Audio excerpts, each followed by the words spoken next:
All right, man, let's talk, man. See, it's a lot of talk about Terrence Crawford and him being on steroids and all those things is a topic when they should be talking about Canelo and Eddie Reynoso. Even though what we do know is it's just a hatred for a black fighter, and I'm not even talking about from Mexican people. I'm talking about from black people. You know, uh, they the ones that's really pushing a lot of these narratives. And then you got a lot of Bud haters, no matter what other background they're from, ethnic group they're from, they just jumping on there because they nervous that he might beat Canelo Alvarez. So be it. But I asked a question.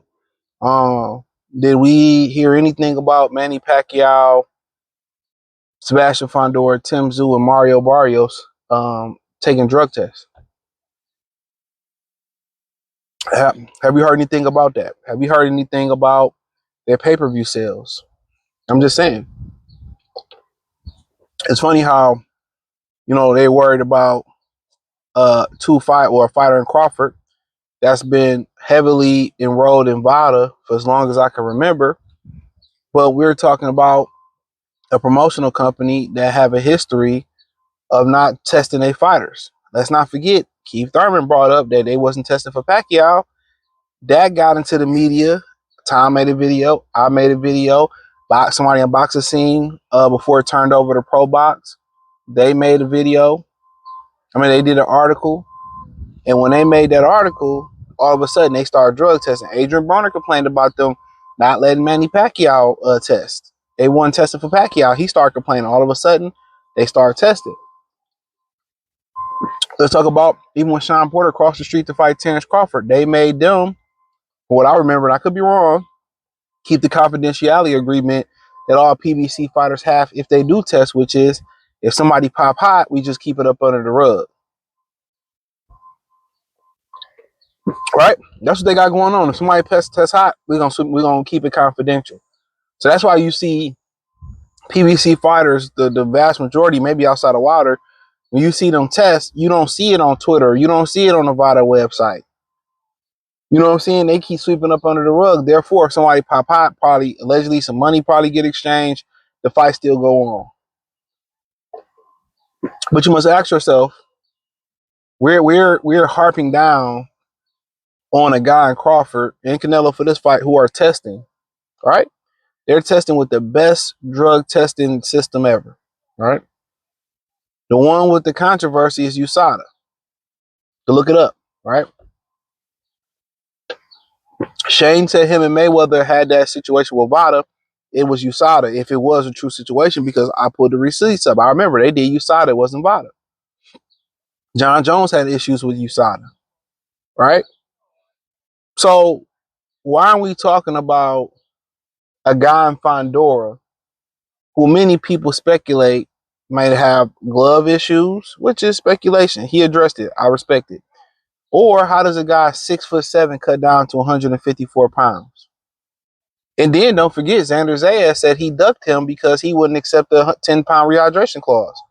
So not only can he squeeze down to 54, he don't even need to blow up and weight that heavy. So we need to ask yourself that. All right, you got a questionable guy, a giraffe that's fighting the way he fight at that size. And is he testing? And you can say, well, he holds the WBC belt, and that doesn't mean anything. WBC 365, they might test you once out the year. And we've already heard out of Eddie Hearn's mouth that it sounds like, Mauricio Suleiman is being accused of allowing his fighters to pop hot with no consequences or repercussions. Was Ryan Garcia ever formally suspended by the WBC? I don't remember. Julio Cesar Martinez, what was his punishment? They allowed that Javier Francisco dude. He popped hot a fight before he fought Kiel Yaffe, whatever his name was. And nobody fucking knew that he popped hot before. And they gonna say, well, it was ingestion. Ingest these nuts. They wasn't no ingestion. These motherfuckers is juicing up on purpose. and still on the struggle bus. But y'all don't talk about that because it's not about it's not about it's not about boxing. It's not about boxing. I promise you, it's not about boxing. It's not about boxing. No, what a lot of this is truly about, what a lot of this is truly about, it's truly about that they hate Terrence Crawford. And the promoters and the powers that be in boxing, they mad because he made a way when they didn't want to let him in. All them politics started in amateurs. When they don't deem you a likable person in this society, they do everything to stop you. You can be a dumb, zero IQ person. If people, they like you, they will put you in a very important position. Remember in Casino, when he fired the guy and there was a downfall for this operation, he said he keep messing up everywhere I put him at. He cannot work at my casino no more. If people like you, you can compromise the company, you can compromise them, and they fine with it. A lot of this shit that go on in America, when you talking about DEI, what's so crazy is the part of DEI nobody talk about. They talk about the sexual part, hiring people to sleep with them. You've seen the whole thing with Coldplay, all that shit. The thing they don't tell you about, they like people that they hire people that they like. They promote people that they like. They don't promote people who deserve to get promoted, who do the job on the based on the right merit, who have the credentials. They're hiring people based on if I like you or not. They're promoting people based on if I know you, if I like you or not. That's what it's boiled down to.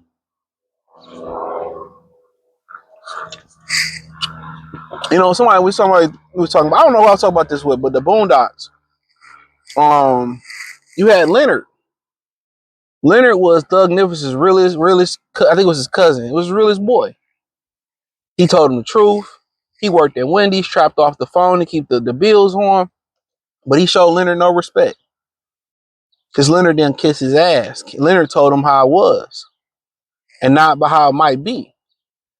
And when people don't like you being honest, when you honest, people don't like you.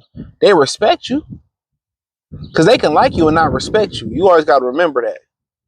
As a man, that's the number one. That's one of the number one things that make you a man is how respected you is. Think about how the respect goes. If you're respected in the world, your woman respects you. If your woman respects you, your children respect you. You know what I'm saying? But if the world don't respect you and your girl find out about it, she ain't gonna respect you. And the kids see the woman don't respect you, they ain't gonna respect you. So it's a trickle down effect. You know? So that's the part of DEI they don't talk about, where they hire people that they like based on relationships, even though they're not equipped to do the job. And it could be some of these jobs that could put everybody at danger. That's a fact. So always remember that. So it's a like basis. And when you break through the system, or break through the algorithm, they want to do everything to try to disparage your name. But I'm just asking, why ain't nobody talking about these guys not testing? Did they test? Did they not test? Where's the nobody talked about it.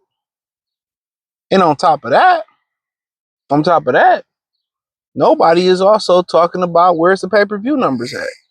When a number of these other pay-per-view fighters go, these non-PBC pay-per-views, they never ask where the numbers at.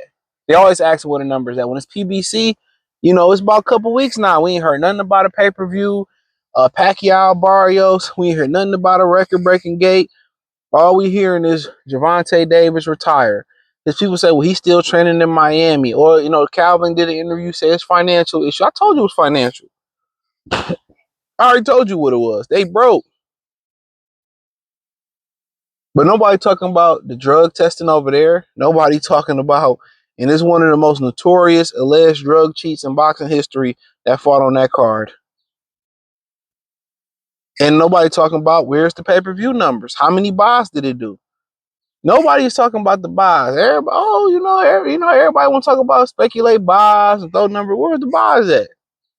Nobody bought that goofy ass card. They put all them fucking brown people on that card and Manny Pacquiao on that card, and ain't nobody buy it. Everybody streamed it or they caught the replay. Nobody bought that fight. That's why you don't see them. It's a rush to do a rematch.